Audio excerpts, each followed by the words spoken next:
Well-known author, investment banker, consumer advocate, analyst, trader. Chris Markowski is the watchdog on Wall Street. You want answers? Exposing the lies and myths that the big brokerage firms, the mainstream press, and the government are pushing to keep Americans away from financial freedom. You can't handle the truth.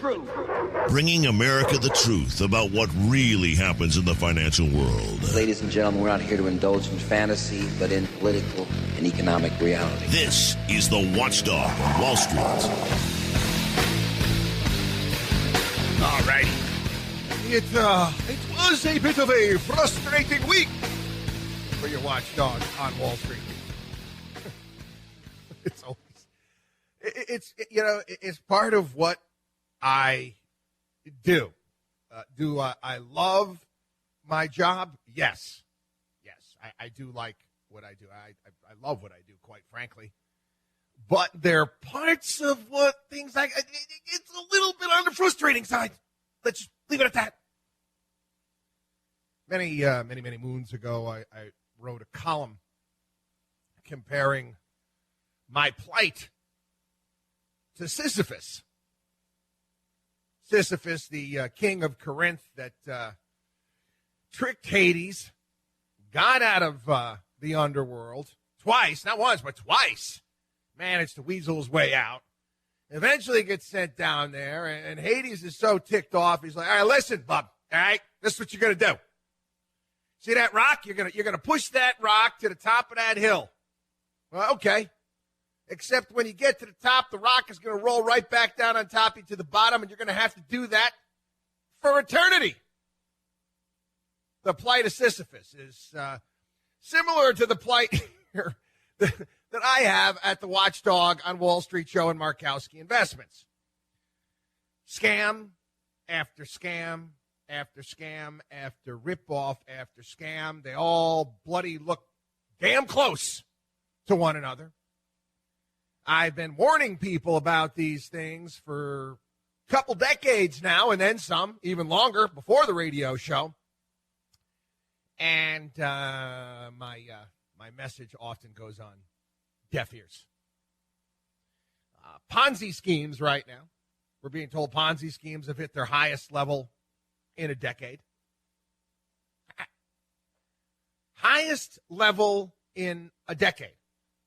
I got a stack of stories that are just, I find fascinating. You had one Chicago crook, some Chicago investment manager. His name was Marcus Beam. He was swindling money from women. You know how he got his clients? I got to give this guy, I got to hand him to the original. I mean, I don't know if he looks like Brad Pitt or something like that, but he was swindling women who he met through online dating services. That's how he got them as clients, for crying out loud.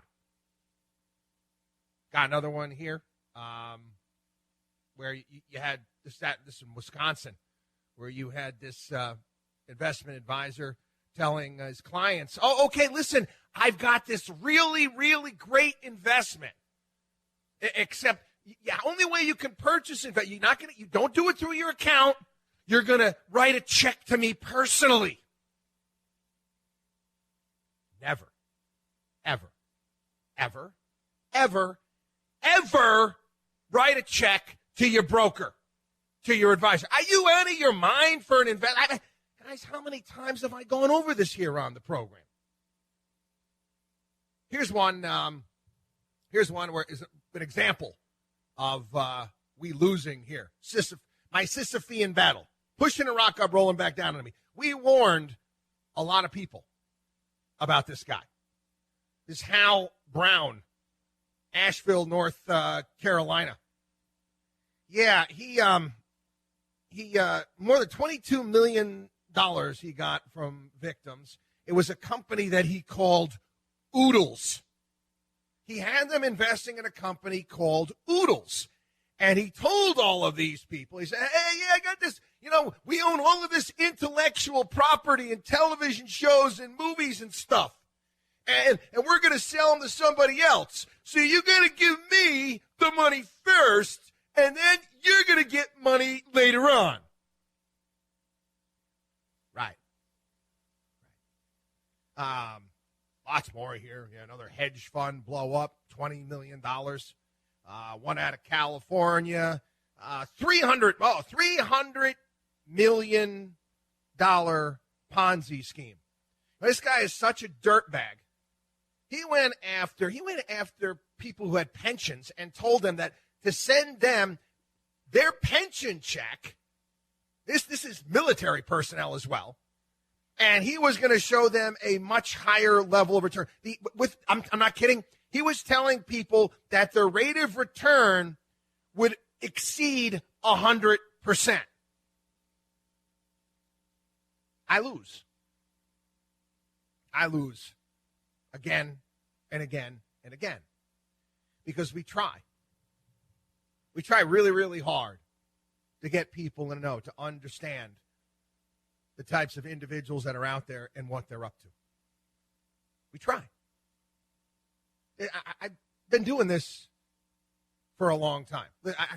I've worked inside the Wall Street asylums. I've worked there. I told you the stories here on the program with the sales managers basically ordering my brothers and I to churn and burn our clients and move the money here and there. We refused, and that's why we left and we started off on our own. I've been there. And these are other little outfits all over the country. But the harder I seem to work, the more they seem to pop up. I deliver this message often here on the program. I do. And it's unfortunate. It's unfortunate that it falls on deaf ears. Everything in life that has meaning, value, and worth involves work, time, and effort. We have like a certain, it's a code. People listen to this program for a long time. There's certain things that we just won't do. We just won't do. We live by a code, a set of rules. And it works for us. It works for our clients. They're our family. It works because we do not deviate. We don't look for some sort of shortcut. Last week on the Pro, we spent a lot of time, I spent a lot of time talking about how we evaluate companies and how we do not deviate. We don't. You know, people, if you look for the easy way, the shortcut, am I going to say that sometimes, maybe in a rare occasion, it might work out? I don't know. Yeah, I guess it might. I guess. But you know as well as I do that more often than not, it's not going to. I'm amazed at what people think can happen with these financial magicians, these financial engineers, these hedge fund guys, what you think they're capable of doing. All you need is a calculator, my friends. All you need is a calculator, and you can just figure out, man, oh man, that's impossible. But there's two things, okay? There's greed, and there's fear. That's what sets the trap. Greed and fear. And people end up basically crafting little, they paint pictures in their mind of what they're going to do. And you might be not even, you say, I'm not a greedy person. You'd be surprised. Some of the people that we've helped over the years, many of the people that we've helped, they weren't looking to get themselves a Ferrari or a boat. These were people that wanted to make the money so they could give to their church. they could give to some charitable organization. They're good people. But again, maybe greed is a bad word in that case, but yes, it's one and the same. They painted a picture in their mind at what they were going to do once they made this money by this huckster out there selling them garbage. And they fell for it. All sense of reason got completely thrown out the window. It also works as well with fear. It does. You scare people into doing a lot of really dumb things with their money. How many people that we've dealt with that decided to blow out of their entire portfolio in 2008, 2009, decided to stick gold coins in it? Not a good idea. Anyway, I'll talk a little bit more about fraud and scam throughout the program today. And listen, there's a lot we have to go over on the show. I got a lot that happened over the course of this week. I'm doing this because it's getting out of control. FINRA can't help you. The SEC can't help you. You need to help yourself. We don't like victims here. What we mean we don't like victims is we don't want to have more of them.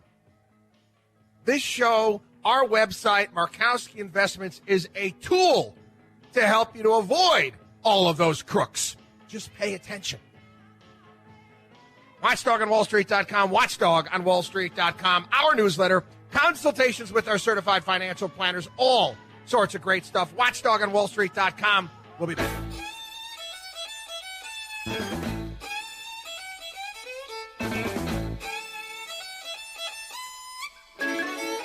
Bringing America financial freedom one listener at a time.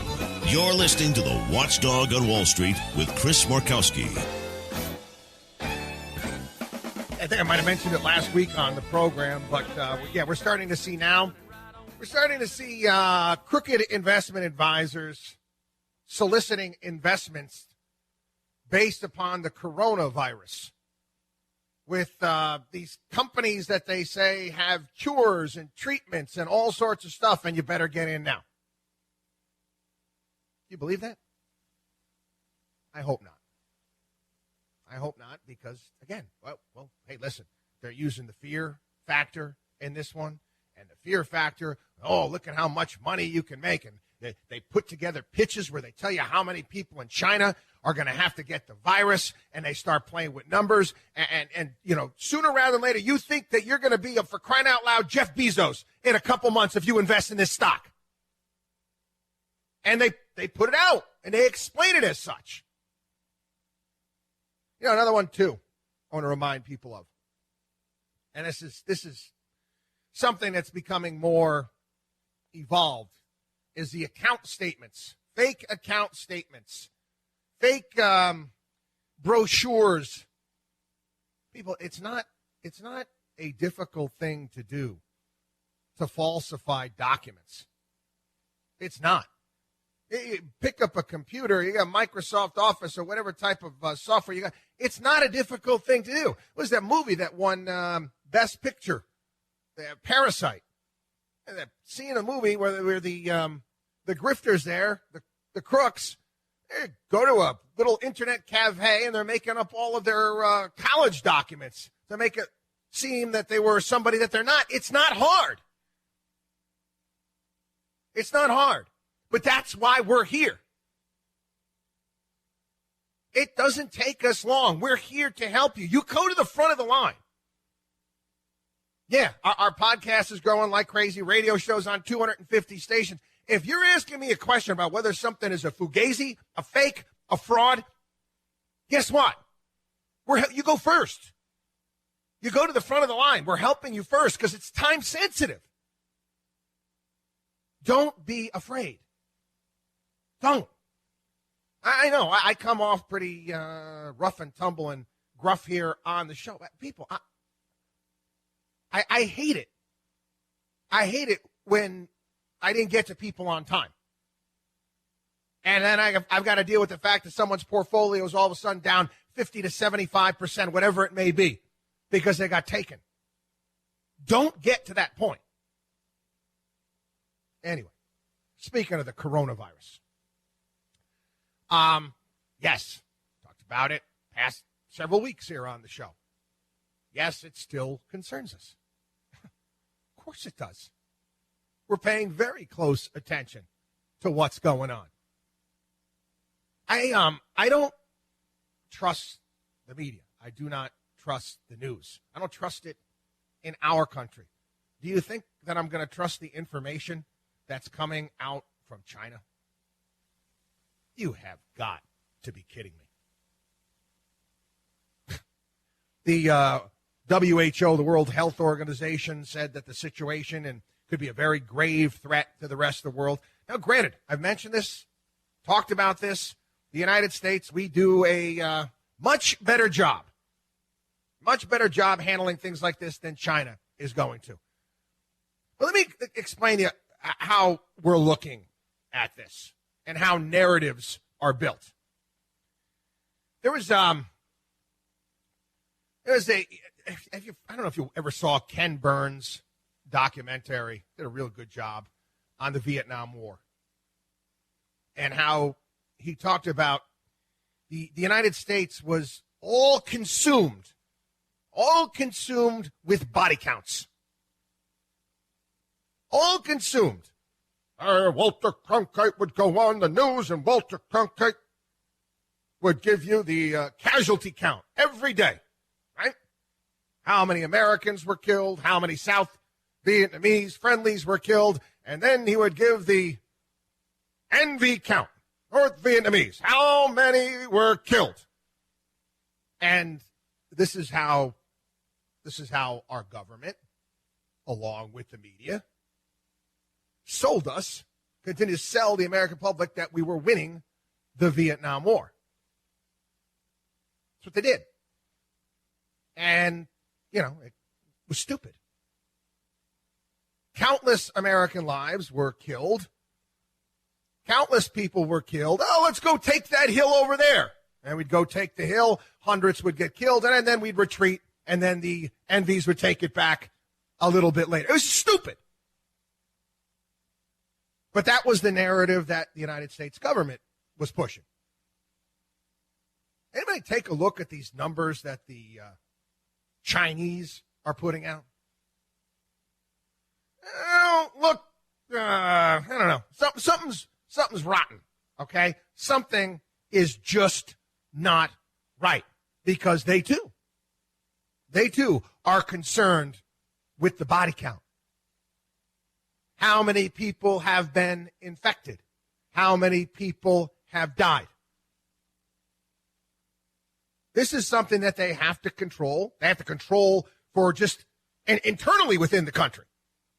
Again, you have an oppressive regime. You have an oppressive regime. You don't have freedom there. People lose faith in who's running the show. Things could spiral out of control quickly. And they might. And this is what we continue to pay attention to. We continue to focus on. Again, this is one of these scenarios where you really can't take your eye off it. And we really don't know how in the world the market is going to end up reacting to this. How great this is going to be as far as the overall worldwide GDP hits and earnings is. We're already starting to see some of the stories come in. This company saying, you know what, we're going to get it. We're going to get a hit here. We're going to take a hit here. Of course you are. Of course you are. We just don't know how great. Now you're saying, Markowski, what are you talking about? Should we sell everything and run for the hills? No. For crying out loud, you're not listening to the Glenn Beck program for crying out loud. If you own fundamentally sound companies in your portfolio, you've had your portfolio put together properly, you're fine. You're fine. Never, ever bet on the end of the world. It's only going to happen one time. Situations like this, oftentimes, if you're warehousing profits in your portfolio, if certain portions of your portfolio are doing well, offer the opportunity to rotate assets. into some of the more underperforming areas of your portfolio. When you tailor your portfolio like this is how you become successful over the long term. Not trying to guess what is going to happen with this whole outbreak, because you can't. You only utilize what information you have. WatchdogOnWallStreet.com, WatchdogOnWallStreet.com. Be back. Chris Markowski is the watchdog on Wall Street.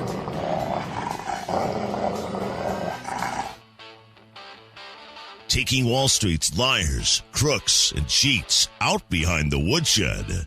You're listening to the Watchdog on Wall Street.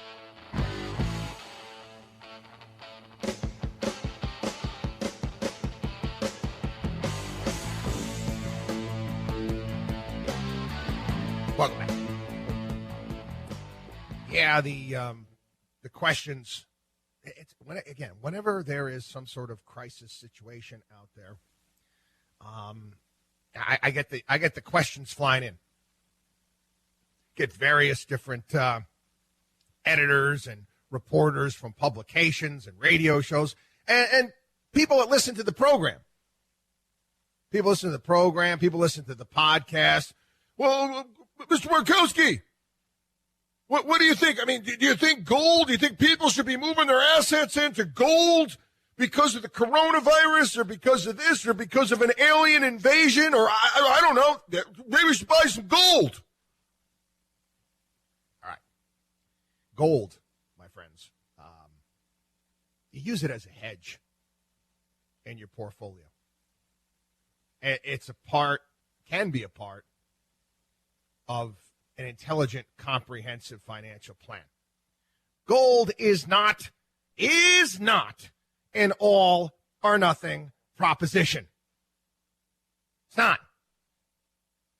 Every damn time I see one of those commercials on TV where you've got some actor that might have been on, I don't know, some 1970s show, The Love Boat, or Vegas, or what was that one? Dallas, whatever. So some actor back at that point in time on TV, and then they're standing there and they're fondling their gold coins.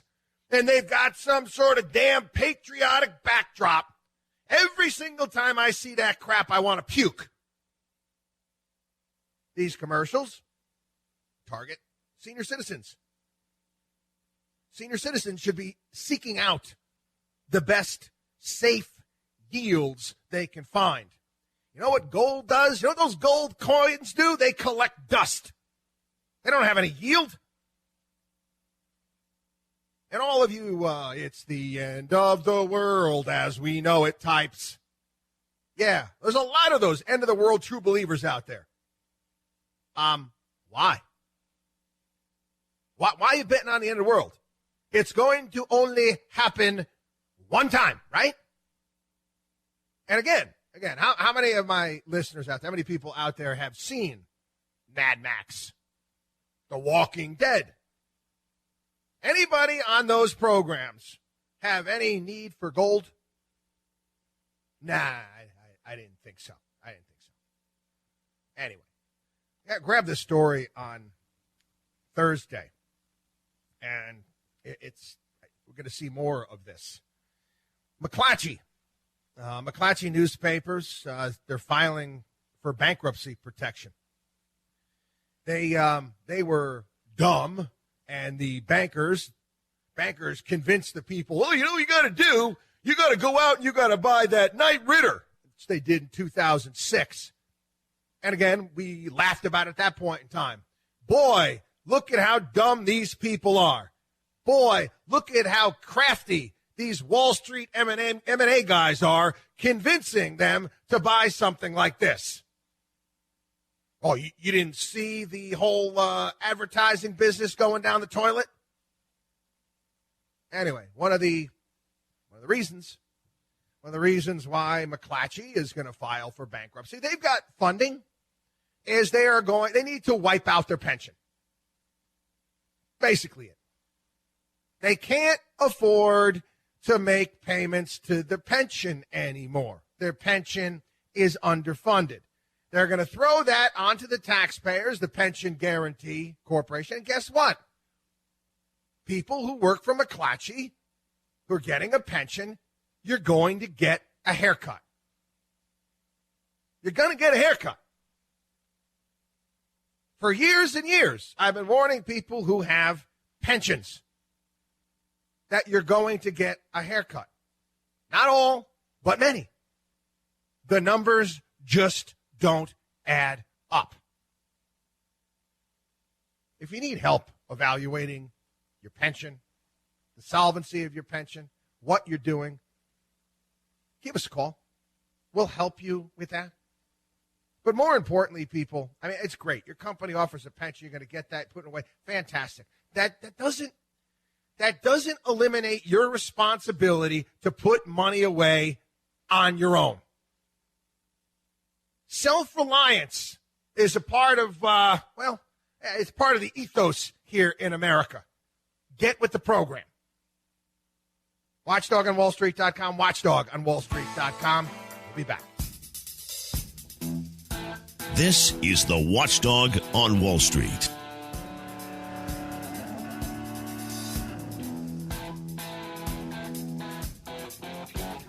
All righty, welcome back. My longtime listener, you guys, you get it. You know how I love going off on colleges and universities. They're hedge funds. They are. They're hedge funds. And some of the big-name colleges and universities here in the United States, I would go so far to say that they don't really give a damn about this country that much. Yeah, I'm going to say it. I want to give you an example. Harvard and Yale right now are being investigated by the education department. Yeah, you want to know why? Oh, they're accepting all sorts of money from countries that, guess what? We're not buddy-buddy with. Now, why would they do that? I'll tell you why. They don't care.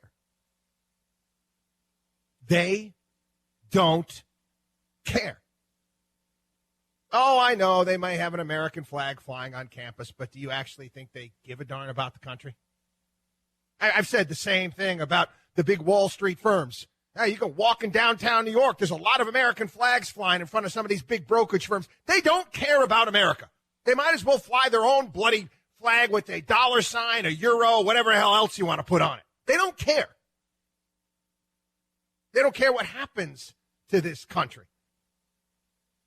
Then you don't. The whole Watchdog on Wall Street axis of evil, they sell the place down the river. I saw this story. Mind you, I reported this, about a month ago? The head of the chemistry department for Harvard was arrested, giving secrets away to the Chinese. I thought of an episode from The Simpsons. This is years ago. You know what? Let's play it, and I'll explain it. Have a listen.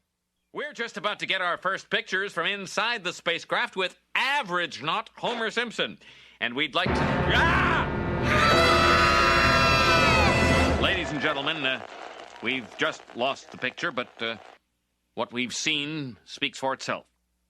The Corvair spacecraft has apparently been taken over, conquered, if you will, by a master race of giant space ants.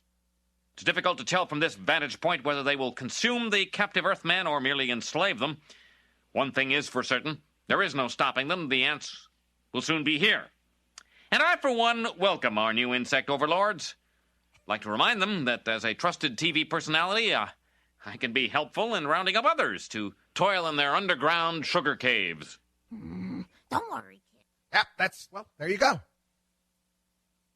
So, Homer sets the ants free, and they, Kent Brock sees it. But do you think that these major institutions, big players, do you think they're loyal to this country? These major institutions? Let me ask you a question, okay? How do you think China all of a sudden became so powerful and got all of their technology so quickly? They were a backwater in the 1970s and the 1980s. How did they do it so quickly? Oh, it's an industrial espionage. No, it's not. We sold them the stuff. We gave it to them. You remember Loral Space? This is back when Bill Clinton was president. All the rocket technology that we gave up, that we gave to them. You know when we, Rocket Man there, North Korea shoots off a missile and they go retrieve it? It's all American technology. How did they get all of that stuff? Huh? Oh, their spies took it? No. People that, again, don't have our country's best interests at heart, don't give a damn about the country. Care about themselves only. They gave it to them. It is what it is. Watchdog on wallstreet.com. Watchdog on wallstreet.com. Again, our newsletter, consultations with our certified financial planners. We shall return. I've been driving all night, my hands wet on the wheel. There's a voice in my head that drives my... You're listening to the Watchdog on Wall Street.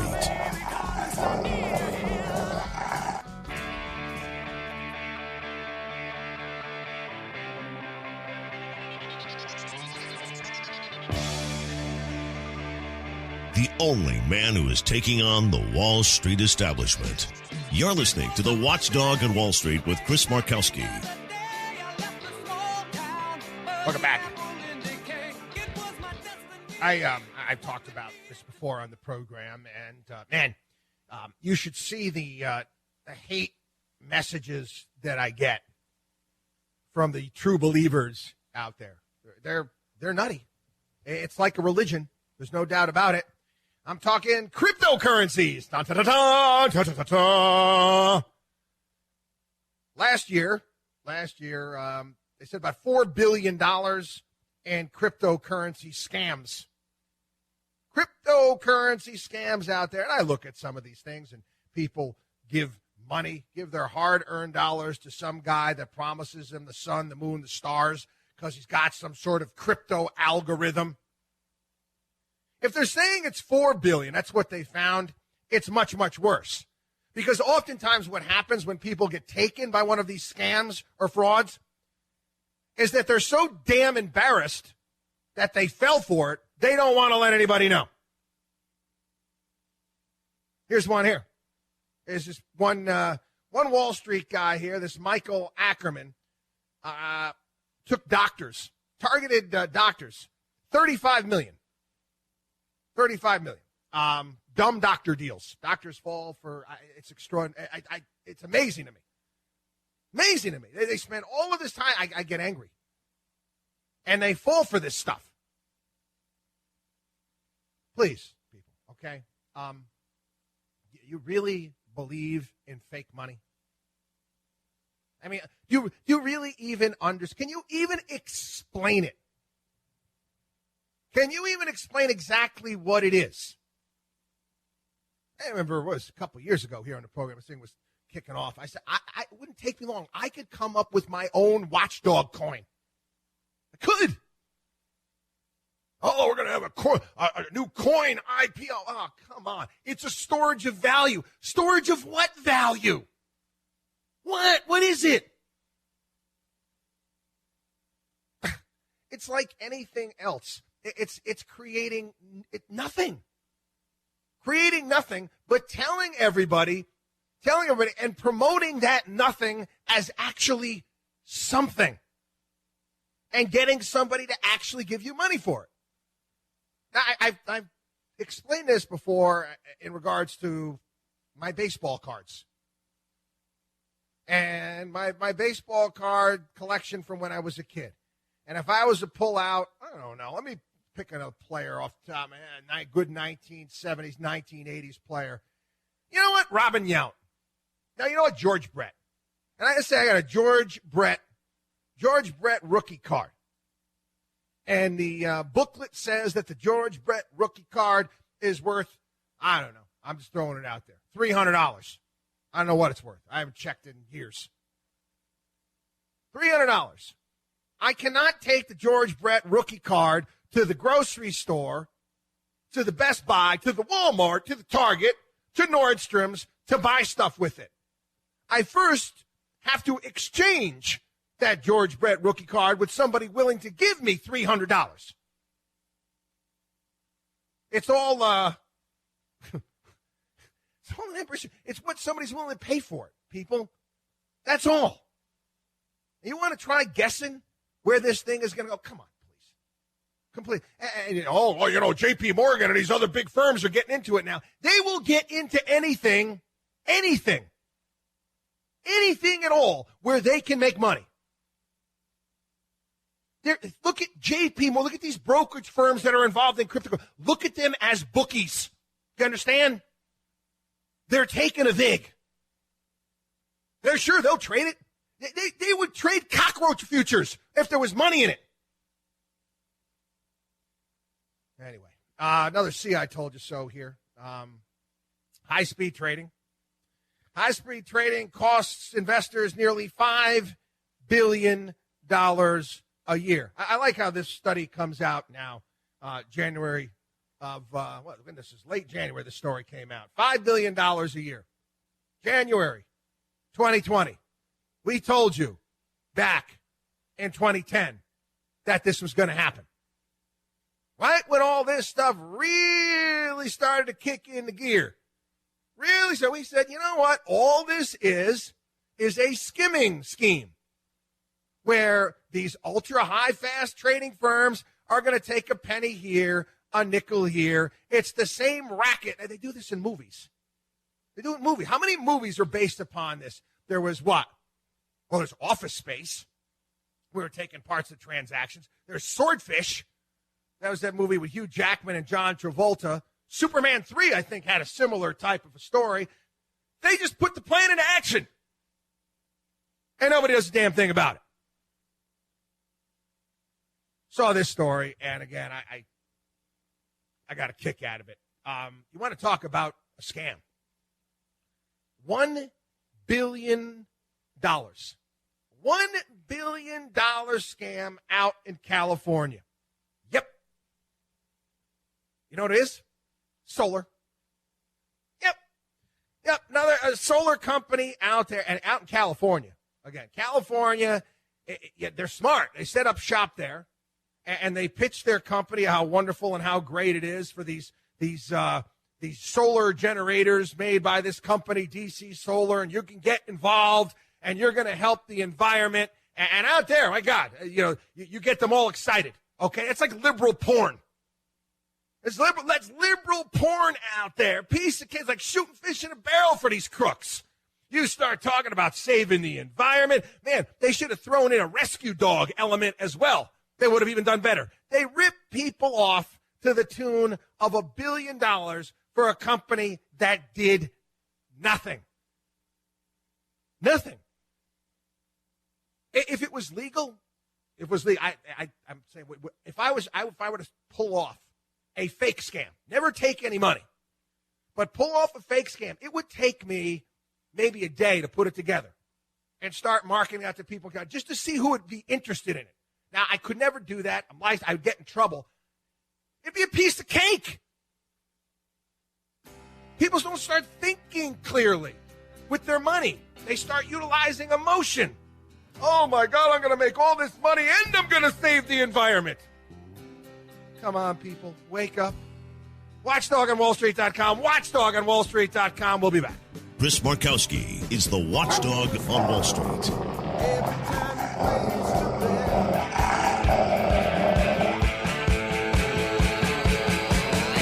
Well-known author, investment banker, consumer advocate, analyst, trader.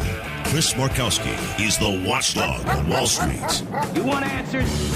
Exposing the lies and myths that the big brokerage firms, the mainstream press, and the government are pushing to keep Americans away from financial freedom. You can't handle the truth.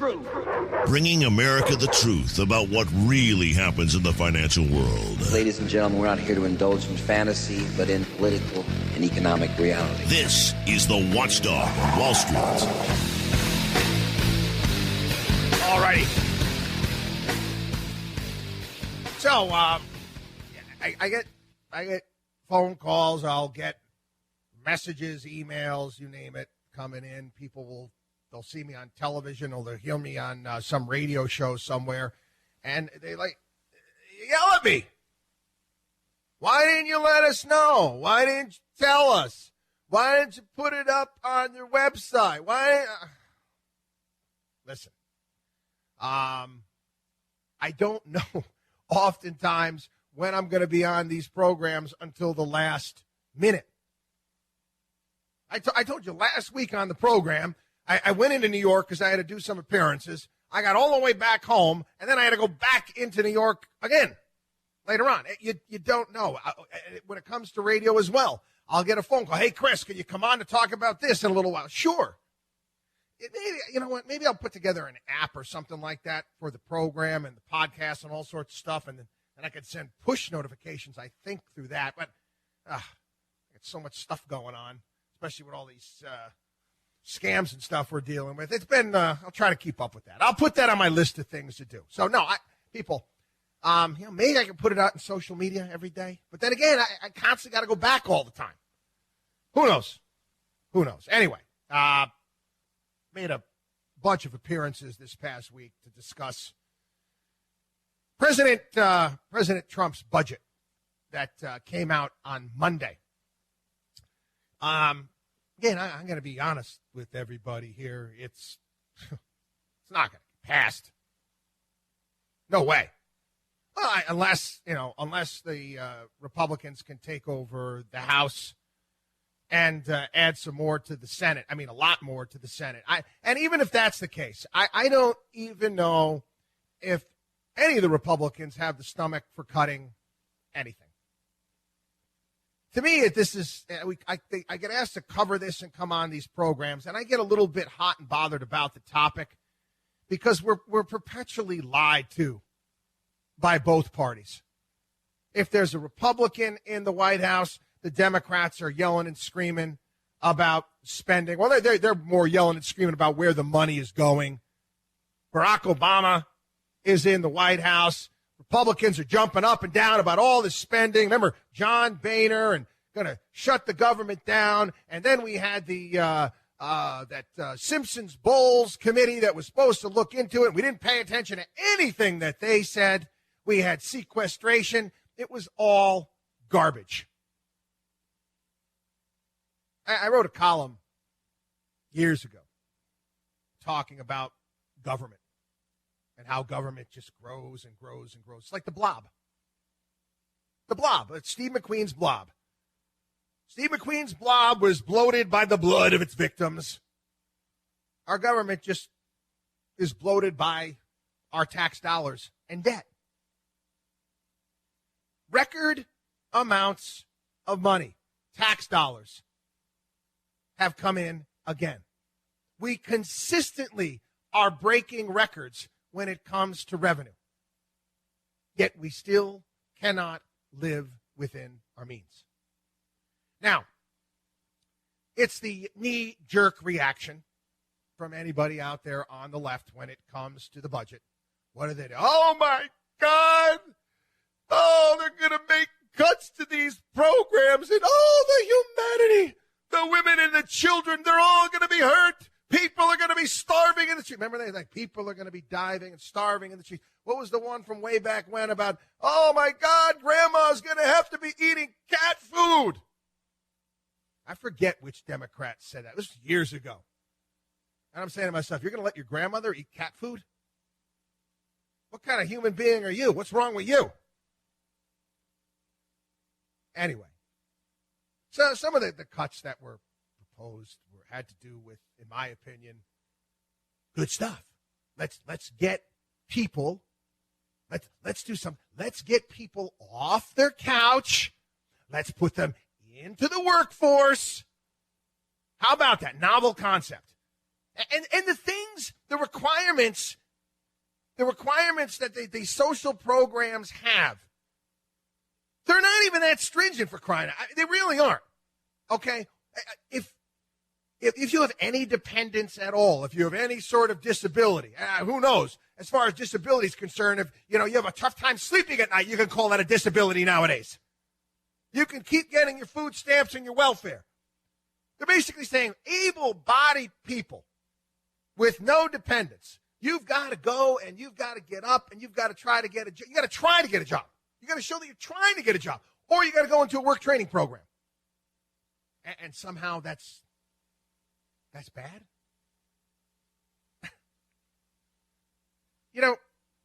I've talked about many failed wars that the United States loves to engage in. We're going to be talking about another one a little bit later on, the drug war, but the war on poverty. What are we, almost up $26 trillion in as far as the war on poverty is concerned, going back to the 1960s? Go back to that porch in West Virginia where LBJ started his war on poverty. Is life much better there now? No. Go back. Cato Institute went and checked. Said the kids in school, what they're talking about in school is when they could start getting a government check. How is that lifting up humanity? How is giving people handouts and giveaways, how is that helping someone over the long run, over the long term? You're taking away what life is all about. It's a narcotic. It's a drug. Listen, I think we should have safety nets. I think we should help people. But the ultimate goal should be to get that person on their feet, working again, contributing to society. We don't do that. We don't. Now, some of the other things in the budget that, again, I've talked about this before. I don't get it. Again, the one thing was the additional funding for veterans. And again, I want our veterans to have the best, but I said myself, why do we even have a VA system? To me, I mean, if I was doing it, I'd say, you know what, we're going to eliminate this entire VA thing, and anybody that goes and serves their country is going to get this get out of medical expenses card. Should be part of the deal. You should be able to go to any doctor you want, and the taxpayer should pick it up at any point in time.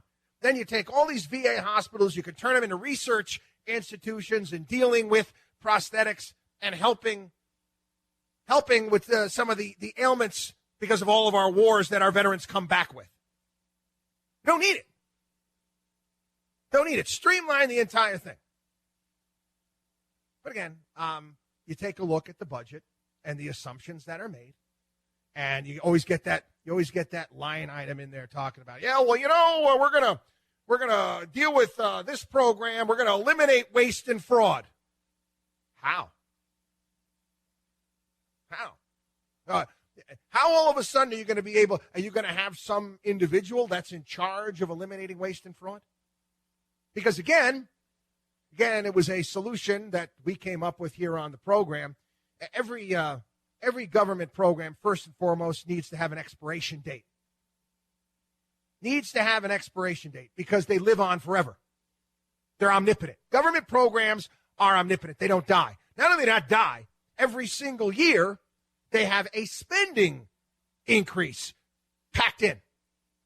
Doesn't matter if they're successful or not. Doesn't matter. Oh, next year, well, you know what? We're going to get a bump up in 5%, 6%, 7%. Are you kidding me? And then when we try to reduce that, and let's say we say, oh, you know what? We're going to only give you a bump up of 4%. People on the left go nuts saying, oh, my God, look at these cuts. That's not a cut.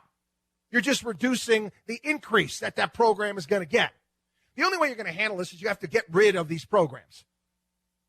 We have to deal with the fact that these things are omnipotent. Not to mention the fact, you know what? There needs to be somebody working within these departments that gets paid. Commission only. That's right. Commission only government work. And that person gets commission based upon the amount of waste and fraud, the amount of money that they can save the taxpayers. Give them a cut. But we're not going to see that. Let's be honest here. Trump is limited in what he can do right now. Lost the House. Lost the house. And until he gets it back, it's just not going to happen. You can dream on as far as any of these things are concerned. And the government is going to keep on spending and spending and spending. You know, people, at some point in time, we have to understand that we're putting this on our kids' credit cards. It's not right. It's not fair. Not to mention, we're not dealing with the 10,000-pound gorilla in the room, which is entitlement spending. Why can't anybody be honest? Why can't anybody come out and say, you know what? Senior citizens, guess what? We're eliminating you from this conversation. You're going to get everything that you were promised. You pick an age. I don't care what it may be. I don't care. I would say from Gen X all the way down to the Gen Zers today. We're going to have to do things differently. We're going to live longer. There's somebody alive today that is going to live to 140. We can't afford these systems where you're going to have 3 and then eventually 4-decade retirements. It's just not feasible. So we've got to be honest. Got to be honest. Raise the retirement age for people under a certain age. But give them a sweetener too. Allow them to put away more money. Allow them to write off some more. Put more money away for the future. Oh, yeah, we did the kabuki dance this week with the budget.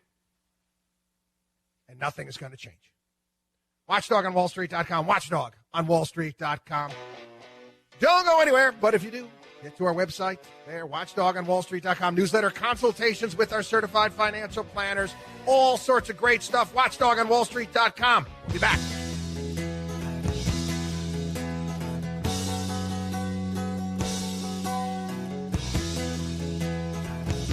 You should believe in math, not magic. You're listening to The Watchdog on Wall Street with Chris Markowski.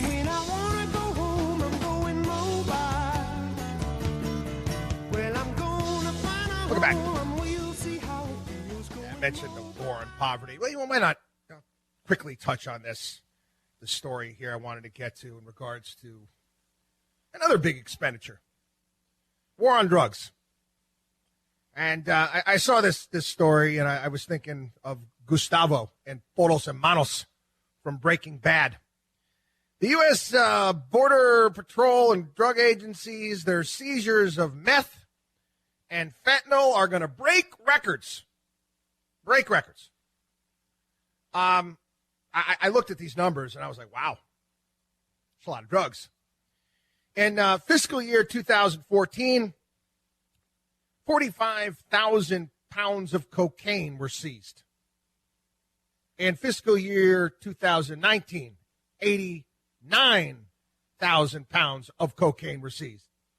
Meth, gone from 19,000 to 68,000 pounds. Fentanyl, they didn't seize any. In 2014, 2,500 pounds in 2019. This goes, everyone out there except marijuana has gone up. The reason why marijuana hasn't gone up, it's, well, basically legal. What does this tell you? What are they trying to get across in this story? Again, this is a narrative that's being pushed. We talked about body counts from Vietnam to the coronavirus in the first hour of the program. Here is another example of a numbers game, a body count. This time we're talking drugs. You're supposed to read this story, and you're supposed to say stuff, wow, look at all the drugs that they seized. Wow, almost 90,000. We're losing. You're losing. We're losing this war. The only way we'd see that we might be winning is if, you ever wonder why they never do this? You ever wonder why the government never puts out an inflation-adjusted price for these drugs, like an average street price? Oh, they can do it for real estate. They can do it for all sorts of other things. You mean to tell me they can't put out an average inflation-adjusted price for cocaine, meth, heroin, you name it? You know why they don't put it out? Because you might wake up. How is it that they're seizing more and more and more and more of these drugs, yet the price doesn't go up. Well, guess what? Plenty of drugs are getting in. This is nothing. It's nothing. Plenty of drugs are getting in. I don't have the answers here, people. I wish I did. But I can tell you this much. Doing the same thing over and over again and expecting a different result, not too smart. Losing this war. The reality is we have a lot of people in this country that do drugs. A lot of people that do drugs. If there wasn't a demand for the drugs, guess what? Guess what? They wouldn't sell it. If there's a demand for something, someone is going to meet that demand. We've got to deal with that. Anyway, it's a health issue, and you know what? Time to talk a little bit about health care. I saw this story. It was a clip, actually, from CBS News, where it was some rural county in Kansas, and the story was presented that you can go to jail now. That's how CBS was basically put out. You can go to jail now if you don't pay your medical bills. And they go to rural Kansas, and they crafted this law where if you're not paying your medical bills, you have to show up in court and you have to explain to the judge why you're unable to make that payment. And if you fail to appear twice in a row, you get arrested. And it's a $500 bail or to get you out. I saw this. It made me sad. It did. It really made me sad. It was the couple that were featured in this. The lady was talking about how her son was born and he had leukemia, and she had Lyme disease, and together they couldn't afford to buy insurance because of the conditions that they had. And we keep talking about healthcare. You got people there at these various different campaign stops talking about how they're going to go ahead and they're going to fix it. Right. Sure, you're going to fix it. Now, you said you were going to do back in 2010. Weren't we told that medical expenses were going to go down? Do you have any idea what's going to happen? What's going to happen as far as doctors are concerned if it goes to Medicare for all? We already have a doctor shortage. We have a primary care physician shortage. We have pediatrician shortage as well. No one's going to want to get into those businesses. We're not honest with each other when it comes to this. We're really not. And it's a shame. What we need right now is more free market, not less. What we have is a system set up where healthcare administrators, parasites, are making a fortune. It's an actual career choice nowadays. You too can be a parasite. You can get yourself in the muckety-muck in this giant system that we've put together that is wrecking the American healthcare system. I talked about this last week on the show. I said I disagreed vehemently with Donald Trump in his State of the Union when he said that Americans love their health insurance. I tell you the Americans that love their health insurance. Government workers, certain union members. Do you think that small business owners out there, you think that they love their health insurance? You think that they love the costs? No way. More on this when we get back. WatchDogOnWallStreet.com. WatchDogOnWallStreet.com. We shall return. You're listening to the Watchdog on Wall Street.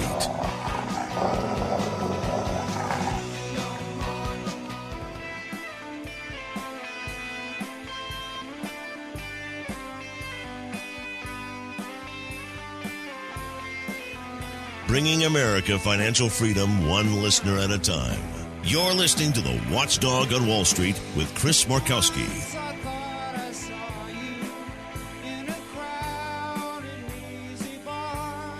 You know how many of my clients, my physician clients around the country, how many have had conversations with me that how many times they wanted to quit, thinking about getting into something else. They don't like the way the system is set up. They don't like the way the insurance companies force them to care for their patients. So no. We have a healthcare system in this country, and we can talk about there's good parts of it. Yeah, you want an MRI, you can get it fairly quickly, as long as you get that past your insurance company. Yeah, we have some good things, but we've made it worse. We haven't made it better. My insurance is it's like I said, I've compared it to an entertainment booklet. Some sort of entertainment booklet where you get some discount if you go to a restaurant. You show up at a doctor, and you don't know what it's going to be. You just later on, you get a bill in the mail. Get a bill in the mail, and it says, hey, this is what you would have paid. This is what we paid, and now you owe this much. You still got to pay it. I mean, I got a $15,000 deductible. Yeah, certain people in this country, they're government workers. You got phenomenal insurance. Many unions out there have put together fantastic insurance. Very costly. They're fine. But most of us out here that are building up businesses, have smaller size companies, it costs us a fortune. The plans that some of my clients have that from their job, from their union, from the government, maybe I'm telling you that would cost me $50,000, $60,000 a year, easy, from what they cover. We're not doing this right by any stretch. And there's another aspect as well I wanted to get into that we're really failing with as a society. And this is a bit of a come to Jesus moment as far as a country is concerned. I grew up upstate New York, my home, and there was my grandmother and aunt that lived next door. I live in a house now. I've lived with my in-laws for almost as long as I've been married. A few years was just my wife and I and the kids, but my wife's an only child. And people, how do you handle that? How do you deal with that? What do you mean? It's not even a question of whether or not you deal with it. It is what it is. It's kind of, again, it's part of Mediterranean background, I guess. It's a part of the culture from that area of the world. But we have to start rethinking things here, people, as a society.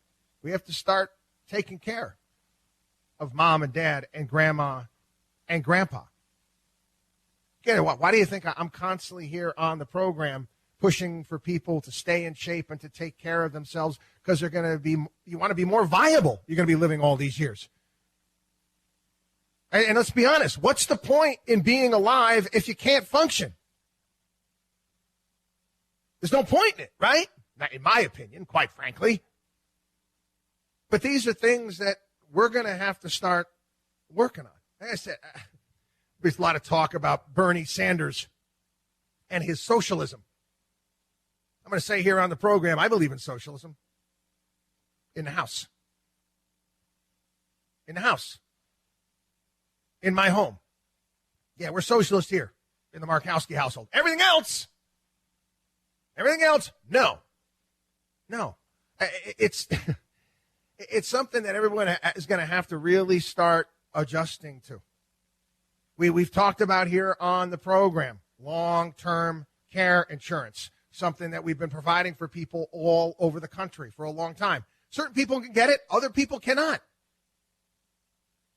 Everybody's going to have a little bit of a conversation with their family and figure everything out. Who's going to be responsible? How it's going to work? How you're going to help each other out? This is planning. That's true planning. And yes, it's a part of your financial plan. You're going to have to deal with these things. You need to take them into consideration.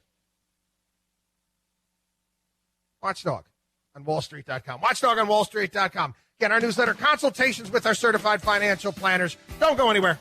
We'll be back. Taking Wall Street's liars, crooks, and cheats out behind the woodshed. You're listening to the Watchdog on Wall Street. In case you haven't figured it out yet, I really don't have much of a filter, do I?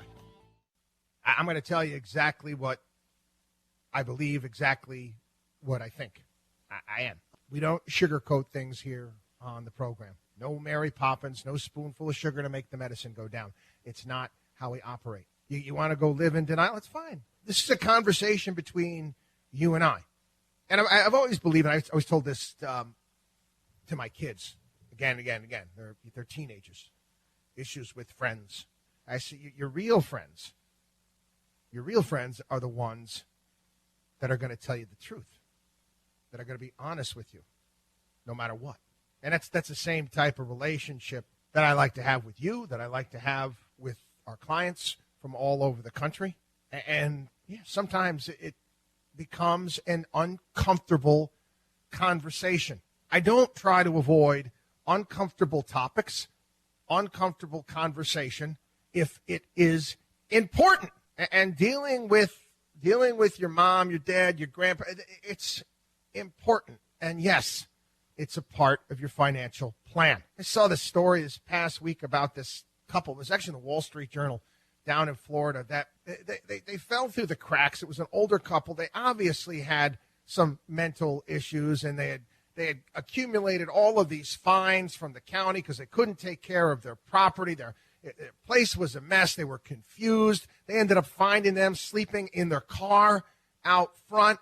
And stuff like that, I mean, again, it makes me want to cry. It does. It makes me want to cry. Because for whatever reason it may be, we care more about rescue dogs than we do about human beings. There was that line in the movie Wall Street with Gordon Gekko. What did he say? He said, I spent $100,000 to get on the board of the Bronx Zoo. And he said, it's the thing about wasps. Love animals, hate people. Nothing wrong with loving animals and taking care of animals, but people, we're going to have to start looking out for one another, in particular our elderly as well. Your family. Again, like I said, socialism. Take care of each other in the household. In the household. Capitalism, free market for the country. Household. Take care of each other. This and justice in America. Last Sunday, phrase it here, frame it. Last Sunday, I got up early, and I flipped on the news quickly to make myself a cup of coffee, and I saw that 2 police officers were shot in New York. Not a great way to start a Sunday morning. So I start doing my homework about what happened and what took place. And it turns out that the shooter's got a rap sheet a mile long, actually been arrested, went to jail for homicide in the past, was recently arrested for having a machine gun, has assaulted police officers in the past as well. And he's walking the streets of New York, shoots 2 cops. And I thinking about this for my second, I said, what's wrong with this picture, people? How is this guy out? How do we allow this to happen? And what was interesting as well is that I saw this story in the Wall Street Journal where you had this guy by the name of Doug Hoge. I don't know if you're familiar with him. He used to be the head of PIMCO. He was one of the guys that got caught sneaking his kids, paying off Rick Singer to get his kids into college. And he wrote an op-ed basically apologizing. I made a mistake. I was wrong, blah, blah, blah, blah, blah. I wasn't buying what he said. But this guy is going to go to jail for what he did. And I'm saying to myself, wait a second here, okay? Hey, maybe fine the hell out of this guy. Maybe make him, he's a really wealthy guy, pay for a whole ton of scholarships, whatever it may be. But you're going to put this guy in jail, and you're going to allow the guy with the machine gun out and about to do whatever he wants. Something's wrong with this picture, people. Again, something's really wrong. Watchdog on WallStreet.com. Watchdog on WallStreet.com. Again, Take advantage of all the great stuff we have at our site, newsletter, consultations with our certified financial planners. We shall return. This is the Watchdog on Wall Street.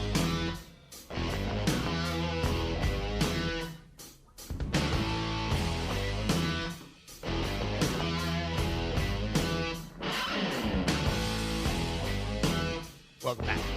All right, we have to talk a little bit about this Sprint T-Mobile $26 billion deal.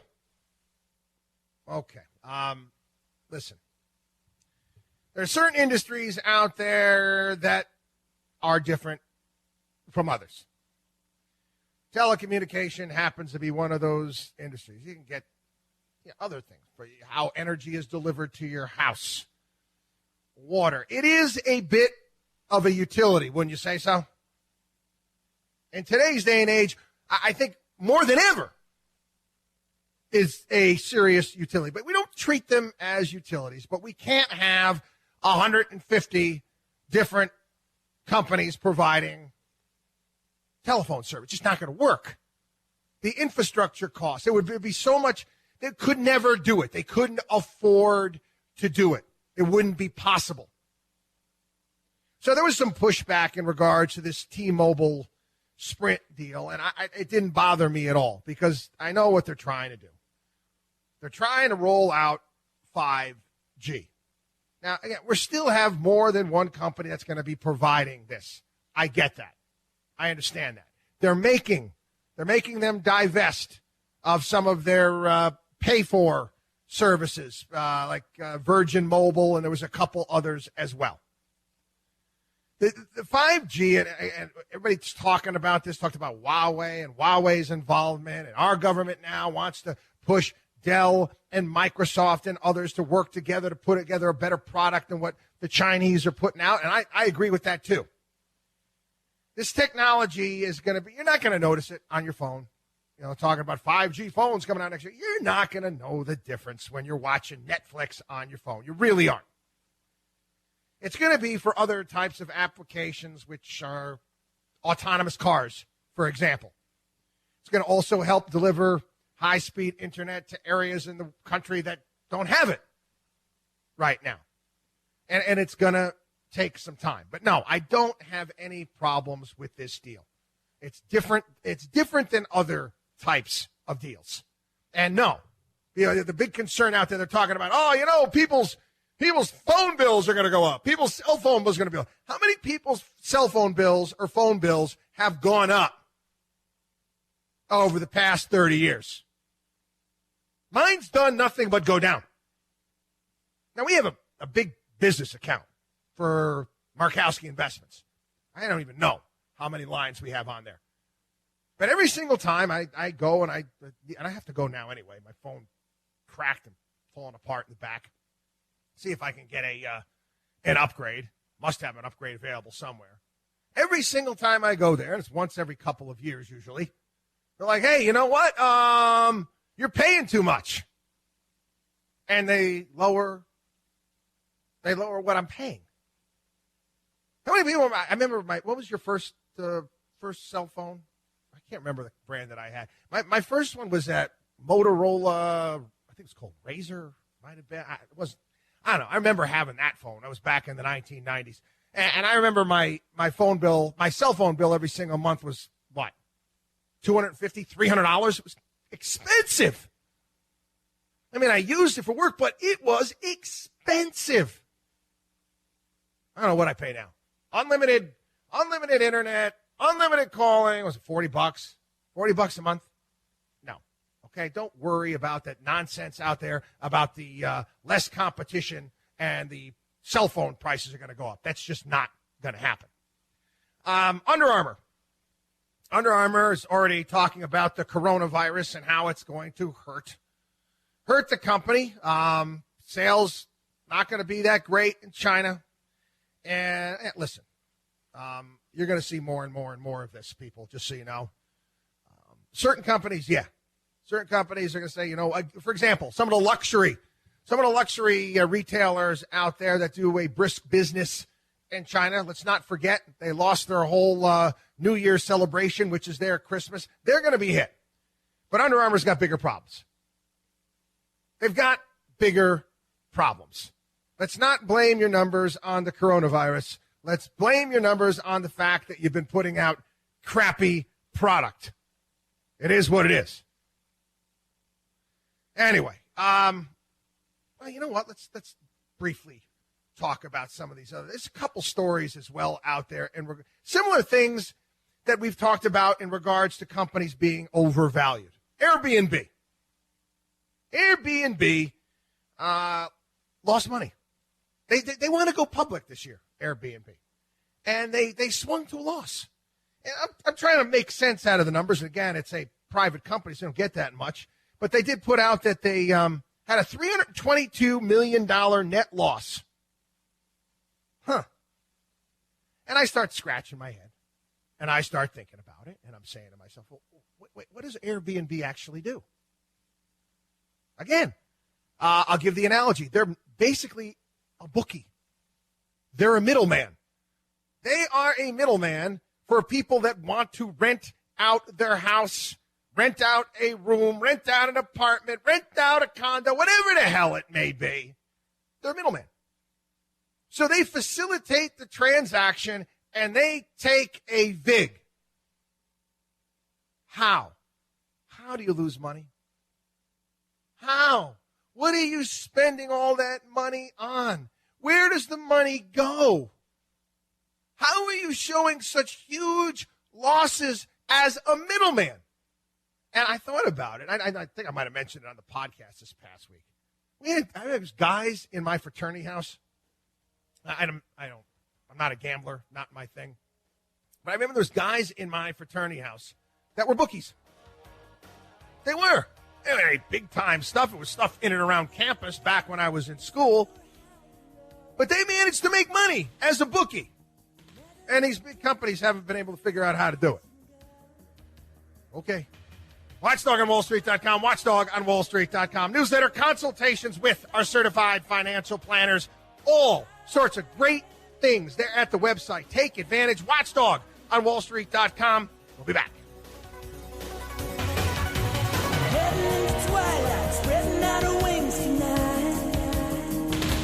Chris Markowski is the Watchdog on Wall Street.